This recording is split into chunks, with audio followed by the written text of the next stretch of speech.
celebrate the accomplishments that college Republicans have made all over Wisconsin. I am very proud to be here today and declare that 2014 was a huge success for us. All across Wisconsin, we fought the liberal bias, and we did it successfully by communicating our message in support of the great Governor Scott Walker. So within this year, we made huge advancement. We reached young voters both online and in person for a Rally You Field program with Matt Walker. And all of our hard work paid off. And actually, on election day, to the liberal bias's dismay, we nearly tied our Democratic opponent 48 to 49% in voters age 18 to 24 years old.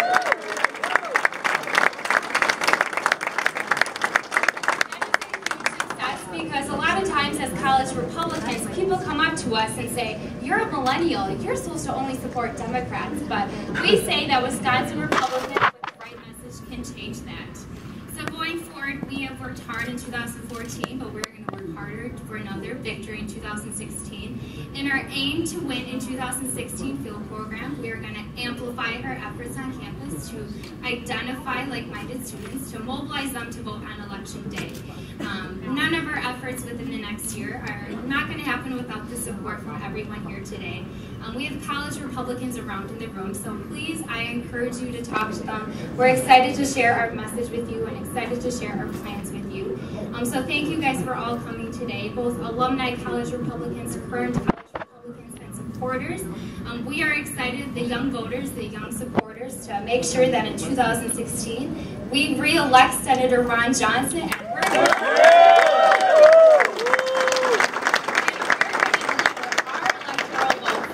voters for a Republican presidential nominee. So thank you guys for coming tonight, and thank you for supporting the Wisconsin Federation of College Republicans. Now it's really a privilege to introduce the next speaker. He really doesn't need much introduction at all, but I just want to say to Governor Walker, Scott, thank you for leading. This nation is thirsting for leadership, and you are America's governor.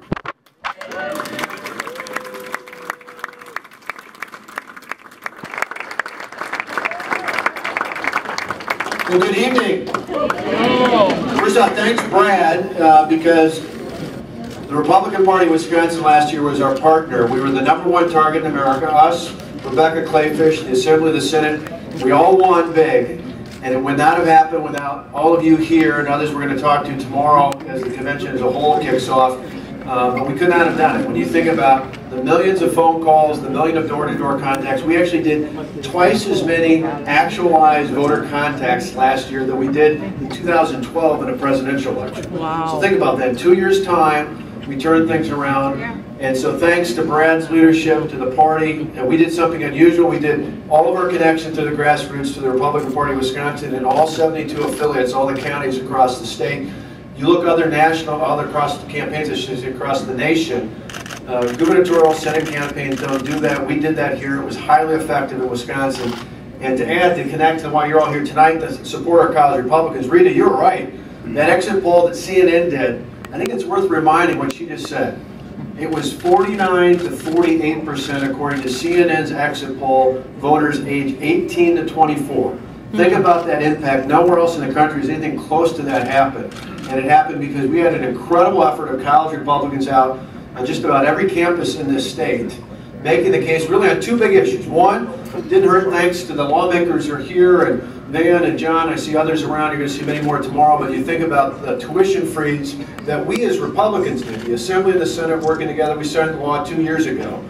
That tuition freeze was the first time ever, 2 years in a row, we froze tuition. We're going to do it 2 more years going ahead in the future. That's really exciting because for college students and working families, that's a really big deal. In fact, one of the favorite things I saw they did last time was they handed out popsicles with thanks for the freeze on it, which was great on college campuses. But it was a great reminder. You get all the left talks about student loan problems. You know what's a bigger problem than student loan debt? The fact that tuition across this country has gone up 4 times the rate of inflation. We need to control costs on our colleges and universities, get that under control going forward. Our college Republicans are helping leading that message. And secondly, the other big thing, which I think is going to be even more important, not just in 14, but in 16, in Ron Johnson's race, in the presidential race, and other races across the country, and that is to millennials and just voters overall, we got a great contrast. Think about it. It's real simple. Hillary Clinton and people on the left like Russ Feingold, they believe in a Washington-centered, government knows best, we'll tell you what to do, when to do, how to do it mentality. That's what they've done in Washington for years, and it's failed. That's right. That's what we get with Hillary Clinton, that's what we get with Russ Feingold, that's what we get with the whole left that's focused on Washington. It is tired, it is old, it has failed. In contrast, we as Republicans offered the contrast, and college Republicans have been helping us to share this message. We believe in growing the economy from the ground up in a way that's new and fresh and dynamic, that says if you want to start your own career, you want to build your own business, you want to live your own life, as long as you don't get in the way of the health and safety of your friends and neighbors, go ahead, knock yourself out, live the American dream. We are the defenders of the American dream in this state and in this country. We should not back down, not the least of which the new generation of leaders in our colleges and universities here in Wisconsin, across the country. We're the ones that have the message of freedom and prosperity through greater opportunity for all, with the focus being in America. And right here in Wisconsin, we believe that the opportunity is equal for all, but the outcome is still up to each and every one of us. You are helping make that possible. So I want to thank all of you for supporting the College Republicans. I want to thank all the CRs, because they did a whale of a job for us. And as we talked about last year, they didn't just do it by volunteering at our campaign offices. They went out and got voters out on campuses. That's really exciting. That did not happen when I was in college. It was all, you had to go to some other office because the college campuses were conceded to the left. Our college Republicans haven't ceded anything, and in fact they've shown statistically nearly a dead even tie, and that just shows we can go into any place, anywhere in the state of Wisconsin, anywhere across this country, and make a difference. And I just want to say, and I'm going to jump on protocol, Brad, because I think you're going to introduce Ron, but I'm going to introduce Ron just because I want to get people pumped up. We are in La Crosse, in God's country, in the Cooley region. What's it? Okay, you did do anyone? I'm going to bring Ron up. I forgot to introduce Rebecca Clayfish. Let's give her a big round of applause. And I also want to introduce our wonderful Executive Director, Joe Fadness.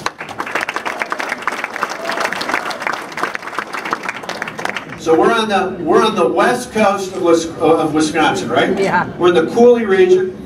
We're in La Crosse County, in God's country. And we have a senator that first off understands that the west coast of Wisconsin is along the Mississippi, not along the Pacific Ocean. Because when Russ Feingold announced his campaign, he was actually on the west coast of America, and apparently got a little confused as to where that's at, because he's still teaching over there. But I think more importantly, he gets connected with the people of Wisconsin, and he understands, Ron Johnson understands, that, to paraphrase former Governor Dreyfus about what he used to say about our state's capital, Ron Johnson understands that Washington, D.C. is 68 square miles surrounded by reality. He represents the people who live in reality. We got to work our heart and soul, work our tail off to make sure that Ron Johnson remains the United States Senator from the great state of Wisconsin. Let's give our current and future great Senator, Ron Johnson, a great round of applause. I feel a little bit like a, no offense, a girl, because I was being tweeted that, first of all, that you had changed clothes, Brad. So I could change back into a suit, and then I said, but the governor will probably be wearing jeans, so I'll choose to wear jeans anyway. But listen, 5 years ago, really almost to the day, is where I announced, that I was going to run for the United States Senate, came to the convention, and just hoping for a non-endorsement so I could prove myself to the Republican Party and gain your acceptance, gain your endorsement. But you surprised me, and you really made it possible. The reason I was able to win the United States Senate seat is because Scott Walker had set up, together with Reince Priebus and all of you, a structure, a party structure, a grassroots structure of volunteers that I could just easily tap into, and then with parades and all the speeches and all the traveling around, we were able to turn Wisconsin around. We were able to turn it red. What, red to the roots? Is that the slogan of the convention? So, and then you've seen what Scott Walker and Rebecca Clayfish and all the brave and courageous members of our state assembly and state senate have done with that majority, with the governorship. We've put Wisconsin on the right path, and the nation has noticed. That is what we need to do for America. So it's with all of your efforts, it's with all of your work that made that possible. Now, one thing that's going to be just crucial in 2016, I'm so glad to hear that result in terms of turning the hearts and minds of young people, because it's really their future we're talking about. But we do need to be a party that's very open. We need to be a party that the rest of our citizens really does believe cares about them. So one thing I learned, I've told the story a number of times, but I learned this technique in starting any kind of political conversation down the belly of the beast. Down in Madison, I gave my little PowerPoint presentation to the Rotary down there, and literally 2/3 of the audience was like this. I think you know the feeling, right?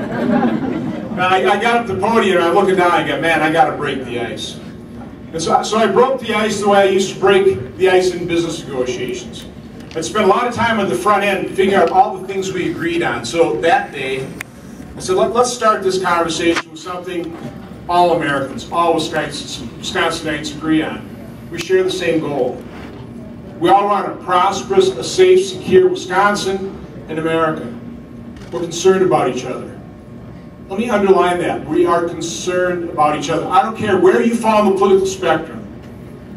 We all want every American, every Wisconsinite to have the opportunity to build a good life for themselves and their family. Now, we have a president that doesn't start the conversation that way. He doesn't start a relationship looking for the things that we agree on, that unite us. He's the most divisive president certainly in my lifetime. We need to be the party that unites America. We need to be the party that unites Wisconsin.